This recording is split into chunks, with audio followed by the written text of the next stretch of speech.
प्रदेश अध्यक्ष माननीय भूपेंद्र चौधरी जी, प्रदेश सरकार में मेरे सहयोगी श्री असीम अरुण जी और भारतीय जनता पार्टी की प्रदेश की मीडिया टीम की ओर से लोकसभा चुनाव 2024 की दृष्टि से प्रदेश मुख्यालय में स्थापित इस मीडिया सेंटर में आप सबका मैं हृदय से स्वागत करता हूं। हम सब जान रहे हैं, जैसे प्रदेश अध्यक्ष जी ने भी बताया है, कि लोकतंत्र के महापर्व का शंखनाद पहले ही हो चुका है। 7 चरणों में पूरे देश के अंदर लोकसभा की 543 सीटों के लिए चुनाव संपन्न होना है। 19 अप्रैल को पहले चरण के 21 राज्यों के 102 लोकसभा सीटों पर चुनाव संपन्न हो चुके हैं और जो रुझान पूरे देश से मिल रहे हैं वह रुझान इस बात की ओर पूरे देश के ध्यान को आकर्षित करता है कि आम जनता के मन में एक ही भाव है, वह उत्तर हो, दक्षिण हो, पूरब हो, पश्चिम हो, कि फिर एक बार मोदी सरकार। प्रधानमंत्री मोदी जी ने 10 वर्ष में देश के अंदर जिसकी तस्वीर को बदली है, आम जन की तकदीर को बदलने के लिए जो एक सकारात्मक पहल किए हैं, उसके प्रति जनता का सकारात्मक रुख भारतीय जनता पार्टी के पक्ष में बिना भेदभाव के समाज के हर तबके का पूरा समर्थन और आशीर्वाद भारतीय जनता पार्टी को प्राप्त हो रहा है। द्वितीय चरण के चुनाव 26 अप्रैल को होने जा रहा है और द्वितीय चरण में 13 राज्यों की 89 सीट्स पे चुनाव होने हैं, जिसमें अभी सूरत की एक सीट पर भारतीय जनता पार्टी के प्रत्याशी निर्विरोध भी एक सीट पर अभी हो चुके हैं। चुनाव इस बात की ओर ध्यान आकर्षित कर रहा है कि संभवतः पहला चुनाव देश का होगा। 18वीं लोकसभा का चुनाव है और अब तक के पहला चुनाव होगा जिसके परिणाम के बारे में पूरा देश आश्वस्त है। आश्वस्ति का भाव इस दृष्टि से क्योंकि मोदी जी ने पिछले 10 वर्ष में देश के अंदर पॉलिटिक्स ऑफ परफॉर्मेंस पर ध्यान देकर के पूरी जवाबदेही के साथ हर एक मोर्चे पर सर्वांगीण विकास के जिन लक्ष्यों को प्राप्त करने की दिशा में प्रयास प्रारंभ किए हैं, आज देश उसका लाभ प्राप्त कर रहा है। यह हर एक क्षेत्र में वैश्विक मंच पर भारत की प्रतिष्ठा का 140 करोड़ भारतीयों के सम्मान का मामला हो, भारत की सुरक्षा को सुदृढ़ करने का हो, भारत की आंतरिक सुरक्षा, आतंकवाद, नक्सलवाद की समस्या को समाधान के लक्ष्य तक ले जाने का हो, या फिर देश के अंदर वर्ल्ड क्लास इंफ्रास्ट्रक्चर उपलब्ध करवाने का, highway, railway, metro, expressways, IIT, IIM, world class universities, 1 district 1 medical college, हर घर नल की योजना, ये सभी कार्य पूरे देश के अंदर IIT, NIT, ये एक लंबी श्रृंखला है इनकी, जो प्रधानमंत्री मोदी जी के नेतृत्व में भारत ने पहली बार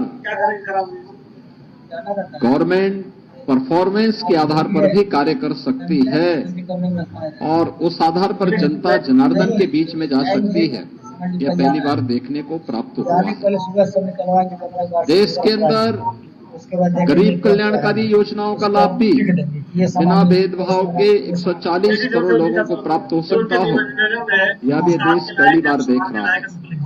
80 करोड़ गरीबों को 4 वर्ष से लगातार राशन की सुविधा का लाभ फ्री में उपलब्ध होना, 60 करोड़ लोगों को देश के अंदर 5 लाख रुपए की स्वास्थ्य बीमा का कवर प्राप्त हो जाना, 50 करोड़ लोगों को जनधन अकाउंट खोल करके सरकार की धनराशि उन सभी लोगों तक सीधे डीबीटी के माध्यम से उपलब्ध करवाने का कार्य हो, 12 करोड़ किसानों को प्रधानमंत्री किसान सम्मान निधि का लाभ हो, या फिर 12 करोड़ घरों में शौचालय बनाने का काम हो, 10 करोड़ घरों में उज्ज्वला योजना के रसोई गैस के सिलेंडर उपलब्ध करवाने के कार्य हो, 4 करोड़ गरीबों के लिए मकान बनाने के कार्य हो, या 2.5 करोड़ गरीबों को एक बिजली के फ्री में कनेक्शन उपलब्ध करवाने के कार्य हो। पहली बार वास्तव में देखा है लोगों ने कि योजना का लाभ बिना भेदभाव के हर तबके को कैसे प्राप्त हो सकता है। जो नारा मोदी जी ने 2014 में दिया था, सबका साथ और सबका विकास का, वह जमीनी धरातल पर कैसे हकीकत में बदला है, यह भी पूरा देश देख रहा है और हर तबके के मन में इन सभी योजनाओं को लेकर के भारी उत्साह है। महत्वपूर्ण यह है कि जब हम लोकसभा चुनाव लड़ रहे हैं तो लोकसभा चुनाव के दौरान एक तरफ भारतीय जनता पार्टी ने अपना संकल्प पत्र जारी किया था और संकल्प पत्र की एक प्रति के साथ पिछली बार मैं भी आपके बीच में यहाँ पे आया था। भारतीय जनता पार्टी ने पहले चरण के मतदान के पहले अपना संकल्प पत्र जनता जनार्दन के सामने प्रस्तुत कर दिया। कांग्रेस ने भी अपना घोषणा पत्र जारी किया है। इंडी गठबंधन के अलग अलग दल भी अपने अपने घोषणा पत्र जारी किए हैं। मित्रों, इंडी गठबंधन और खासतौर पर कांग्रेस और उनके सहयोगी दलों के जो घोषणा पत्र हैं, घोषणा पत्र के विभिन्न प्रावधानों के खतरनाक इरादों की तरफ ही ध्यान आकर्षित करने के लिए आज हम सब जनता जनार्दन का ध्यान आकर्षित करना चाहते हैं। जनता जनार्दन का ध्यान, और खासतौर पर इन मुद्दों को लेकर के एक तरफ 1970 के दशक में तत्कालीन प्रधानमंत्री श्रीमती इंदिरा गांधी जी ने देश को गरीबी हटाओ का नारा दिया था। गरीबी नहीं हट पाई क्योंकि इस प्रकार के कार्यक्रम नहीं थे। उनके 19 सूत्री 20 सूत्री कार्यक्रम बनते थे, लेकिन वे फाइलों तक कैद होकर के रह जाते थे। शासन स्तर पर अगर किसी गरीब के लिए योजना का लाभ भी देने की बात होती थी तो कमीशन खोरी की भेड़ चढ़ जाती थी। योजना का लाभ चेहरा देख करके देने की जो प्रवृत्ति कांग्रेस ने उस समय प्रदान की थी, कमोवेश वही स्थिति हम लोगों को यूपीए सरकार के सामने और विभत्स रूप में देखने को मिला। आज का जो कांग्रेस इंडी गठबंधन से जुड़े हुए सहयोगी दलों के जो घोषणा पत्र जारी हुए हैं, उस घोषणा पत्र को देख करके हम कह सकते हैं, एक तरफ अपनी गरीब कल्याणकारी योजनाओं को लेकर के प्रधानमंत्री मोदी जी ने बिना भेदभाव के देश के अंदर हर तबके के लोगों के कल्याण के लिए, उनके उत्थान के लिए कार्य किया और 10 वर्ष में 25 करोड़ गरीबों को गरीबी रेखा से उभार करके उन्हें खुशहाल जीवन जीने के लिए आगे बढ़ाने में मदद की। और दूसरी तरफ कोई भी इस प्रकार के प्रमाण कांग्रेस या उसके सहयोगी दल नहीं दे सकते कि जिन्होंने देश के अंदर सर्वाधिक समय तक शासन किया, आखिर इतने लंबे समय तक शासन करके 65 वर्षों से अधिक समय तक देश के अंदर शासन करने के बावजूद उनका पॉलिटिक्स परफॉर्मेंस पर आधारित क्यों नहीं बन पाया था? क्यों इनकी योजनाएं पिक एंड चूज की थी? चेहरा देख करके योजनाओं का लाभ देने का कार्य क्यों? और खासतौर पर अब दादी के दिए गए नारे को पोते के द्वारा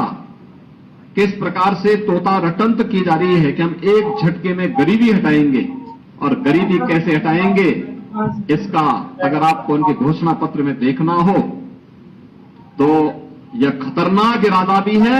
और हास्यास्पद भी है। वो कह रहे हैं कि हम संपत्ति, लोगों की संपत्ति का सर्वे करवाएंगे और संपत्ति सर्वे करके फिर उस संपत्ति को अपने अनुसार फिर उसका बंदर बांट करेंगे। यानी पहले देश के संसाधनों पर लूटपाट। याद करिए, यूपीए सरकार के तत्कालीन प्रधानमंत्री डॉक्टर मनमोहन सिंह जी ने अपने एक अभिभाषण में इस बात का उल्लेख किया था कि देश के संसाधनों पर पहला अधिकार मुसलमानों का है। हमारा कहना है, देश के अंदर भारतीय जनता पार्टी ने 4 जातियों की बात की। गरीब है, किसान है, युवा है और महिला है। इसमें किसी जाति की बात नहीं की है, किसी मत और मजहब की बात नहीं की है। जो गरीब है उसको शासन का हिस्सा मिलना चाहिए, युवा है उसकी आजीविका की व्यवस्था होनी चाहिए, महिला है उसके स्वावलंबन के लिए कार्य किए जाने चाहिए, अन्नदाता किसान वह किसी भी जाति मत मजहब वर्ग का है उसको सम्मान मिलना चाहिए। ये भारतीय जनता पार्टी जहां इसकी बात करती है, वहीं कांग्रेस कहां से प्रारंभ कर रही है, वह संपत्ति का सर्वे करवाएगी। संपत्ति का सर्वे करके फिर उसका बंदर बांट करेगी। यानी अपनी पुरानी उस प्रवृत्ति में कहां लेके जा रहे हैं कि पहला अधिकार किसका है, और फिर वहीं से उनकी शुरुआत हो रही है। इसके लिए वह जातीय जनगणना को आधार बना रहे हैं। 65 वर्षों तक शासन किए, एससी, एसटी, ओबीसी और अन्य जातियों को इन्होंने उनका अधिकार नहीं दिया, उससे उन्हें वंचित किया। और याद करिए 2004 से 2014 के बीच के कांग्रेस के शासनकाल को, जब उन्होंने उस समय लक्षित हिंसा विधेयक लाने का कुत्सित प्रयास किया, बहुसंख्यक समाज की भावनाओं को कुचलने के लिए, उनकी अभिव्यक्ति की स्वतंत्रता को दबाने के लिए एक कुत्सित प्रयास किया था। भारतीय जनता पार्टी के भारी विरोध के कारण वह उस विधेयक को पास नहीं कर पाए थे। भारत के प्रति इनकी मानसिकता क्या है? और इसके बाद इन्होंने अनुसूचित जाति, अनुसूचित जनजाति और पिछड़ी जाति के हकों पर डकैती डाल करके उनके आरक्षण में भी किस प्रकार से घुसपैठ करने का प्रयास किया था। इसके लिए रंगनाथ मिश्रा, जस्टिस रंगनाथ मिश्रा, जो पहले सीजीआई थे, चीफ जस्टिस ऑफ इंडिया थे, बाद में कांग्रेस के सांसद बने, उनकी अध्यक्षता में जो कमेटी बनाई गई, उस कमेटी की सिफारिश कांग्रेस की मंशा के अनुरूप देश के अंदर लागू करने के कुत्सित प्रयास हुए थे, जिसमें एससी, एसटी और ओबीसी के आरक्षण के अधिकार को जबरन कुछ वर्ग विशेष को देने के कुत्सित प्रयास इन्होंने उस समय प्रारंभ किए थे। और फिर सच्चर कमेटी की रिपोर्ट में भी दलितों के, अनुसूचित जाति जनजाति के आरक्षण में घुसपैठ करके एक हिस्सा इसको भी मुस्लिम वर्ग को जबरन देने के कुत्सित प्रयास किए गए थे, जिसका उस समय भारी विरोध हुआ था। यानी कांग्रेस की मंशा क्या है? कांग्रेस की मंशा और इंडी गठबंधन का मंशा है अनुसूचित जाति, जनजाति और पिछड़ी जाति के अधिकारों पर डकैती डालना, और इसके लिए वे सरकार में आना चाहते हैं। इसके लिए जातीय जनगणना कराना चाहते हैं। इसके आधार पर समाज को, पहले जातीय जनगणना के आधार पर बहुसंख्यक समाज को आपस, सामाजिक ताने बाने को छिन्न भिन्न करने का प्रयास करेंगे, आपस में विभाजित करेंगे, और फिर उसके बाद उनके आरक्षण के अधिकार में जबरन उसका बंदर बांट करने का काम भी इनके द्वारा करने का प्रयास होने जा रहा है। और यह एक खतरनाक इरादा इनके द्वारा अपने इस जो है घोषणा पत्र में इनके द्वारा करने का कुत्सित प्रयास प्रारंभ हुआ है। हम सब इस बात को जानते हैं कि कांग्रेस की मंशा हमेशा सत्ता, एन केन प्रकारेण सत्ता प्राप्त करनी रही है। वे देश की कीमत पे सत्ता चाहते हैं और देश की कीमत पर उन्हें सत्ता चाहिए। इसके लिए महिलाओं पर बर्बर अत्याचार करने वाली तालिबानी प्रवृत्ति को भारत के अंदर लागू करना चाहते हैं। यानी व्यक्तिगत कानून को कांग्रेस सत्ता में आने के बाद लागू करने की बात करती है। यानी 3 तलाकी को प्रथा से भारतीय जनता पार्टी की मोदी जी के नेतृत्व की सरकार ने देश की आधी आबादी को इसको प्रथा से मुक्त किया, उससे स्वतंत्रता दी। कांग्रेस उसका समर्थन करती है। यानी व्यक्तिगत कानून देश के अंदर हम कहते हैं 2 प्रधान 2 विधान 2 निशान नहीं चल सकते। इसके लिए 1953 में डॉक्टर श्यामा प्रसाद मुखर्जी जी ने अपना बलिदान दिया था। लेकिन कांग्रेस देश के अंदर व्यक्तिगत कानून लागू करिए शरिया कानून लागू करना चाहती है, तालिबानी विध्वंस का समर्थन करना चाहती है। और ये जो कांग्रेस की मंशा है या इंडी गठबंधन की मंशा है, या आधी आबादी का अपमान तो करती ही है, एक खतरनाक इरादे की ओर भी देश का ध्यान आकर्षित करती है। ये जो 2-3 कुछ ये जो महत्वपूर्ण जो देश के सुरक्षा से जुड़े हुए, देश की संप्रभुता से जुड़े हुए, आधी आबादी की गरिमा से जुड़े हुए महत्वपूर्ण मुद्दे हैं, उनमें कांग्रेस की मंशा स्पष्ट उजागर होती है कि उनका इरादा देश के प्रति अच्छा नहीं है। वे एन केन प्रकारेण अपने उस पुराने डीएनए के अनुसार फिर से कार्य करने का प्रयास कर रहे हैं, जिसके कारण 1947 में देश का विभाजन हुआ था, जिसके कारण देश लगातार आतंकवाद, उग्रवाद और अलगाववाद की चपेट में आया था, जिनके उस डीएनए के कारण देश के अंदर सभी संस्थाएं भ्रष्टाचार के आकंठ में डूबी थी। एक अविश्वास का माहौल देश के अंदर खड़ा हो गया था। कांग्रेस इस देश को फिर से उधर ही ले जाना चाहती है। और आज इसीलिए जब लोकसभा चुनाव के हम द्वितीय चरण के लिए मतदान की ओर जाना चाहते हैं, तब मैं प्रदेश और देश के मतदाताओं से अपील करना चाहूंगा कि देश यानी जीवन आपका है, सुरक्षा आपकी है, देश आपका है, वोट भी आपका है। आपका एक वोट आतंकवाद की तरफ भी, आतंकवाद के पुराने दौर को वापस ला सकता है अगर गलत दिशा में गया, और आपका एक वोट भारतीय जनता पार्टी के पक्ष में जाने का मतलब आतंकवाद को सीमा पार ही निपटाने की जो भारतीय जनता पार्टी और हमारी मंशा है, और जिस पर हम लोगों ने पूरी ईमानदारी के साथ काम किया है, भारतीय जनता पार्टी उस अभियान के साथ आगे बढ़ रही है। एक वोट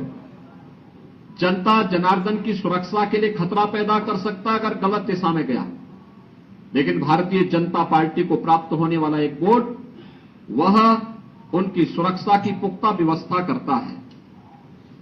भारतीय जनता पार्टी को पड़ने वाला एक वोट हर व्यक्ति के सुरक्षा, सुशासन और संप्रभुता को ध्यान में रख करके भारत को एक विकसित भारत के रूप में स्थापित करने की मंशा के साथ आत्मनिर्भर भारत और विकसित भारत के रूप में स्थापित करने की संकल्पना को आगे बढ़ाता है। और आज इसीलिए हम लोग देश और प्रदेश के मतदाताओं से यही अपील करेंगे कि वे कांग्रेस और उनके सहयोगी दलों की विभत्स मंशा को, कुत्सित मंशा को कतई सफल न होने दें, क्योंकि यह न केवल अनुसूचित जाति, जनजाति, पिछड़ी जाति के हकों पर डकैती डालने का कुत्सित प्रयास है, बल्कि आधी आबादी को तालिबानी शिकंजे में धकेलने की भी कुत्सित मंशा के साथ ये लोग कार्य करके देश के अंदर तालिबानी विध्वंस को आमंत्रित करने, आतंकवाद को अपने राजनीतिक स्वार्थ के लिए देश के अंदर हावी करने और देश के संसाधनों पर जो डॉक्टर मनमोहन सिंह जी के वक्तव्य रहा है, उस वक्तव्य के अनुरूप देश के अंदर देश के संसाधनों पर एक वर्ग विशेष को हावी करने की कुत्सित मंशा के साथ कांग्रेस कार्य करना चाहती है, जिसको हर मतदाता को जिसके प्रति सतर्क और सावधान रह करके किसी भी प्रकार के उस प्रवृत्ति को नहीं पनपने देना चाहिए जो समाज में वैमनस्यता पैदा करे, राष्ट्रीय एकता और अखंडता को चुनौती देने वाला बनता हो, भारत की आत्मनिर्भर भारत और विकसित भारत की संकल्पना में बैरियर का कार्य करता हो। हमें उस प्रकार की किसी भी प्रवृत्ति को आगे नहीं बढ़ने देना चाहिए और इसके लिए मतदाताओं ने डॉक्टर 2014, 2017, 2019 और 2022 में प्रधानमंत्री मोदी जी के कार्यों को लेकर, उनके पॉलिटिक्स ऑफ परफॉर्मेंस को लेकर अब तक जो अपना आशीर्वाद दिया है, यही आशीर्वाद जनता जनार्दन का मोदी जी के प्रति और भारतीय जनता पार्टी के प्रत्याशियों के प्रति बना रहेगा। यह हमें पूरा विश्वास है और कांग्रेस को उसके घोषणा पत्र और उसके मंशा के अनुरूप पूरी तरह कांग्रेस और इंडी गठबंधन को खारिज करने का कार्य भी देश का मतदाता करेगा। अब इसमें कोई संदेह नहीं है। धन्यवाद जी।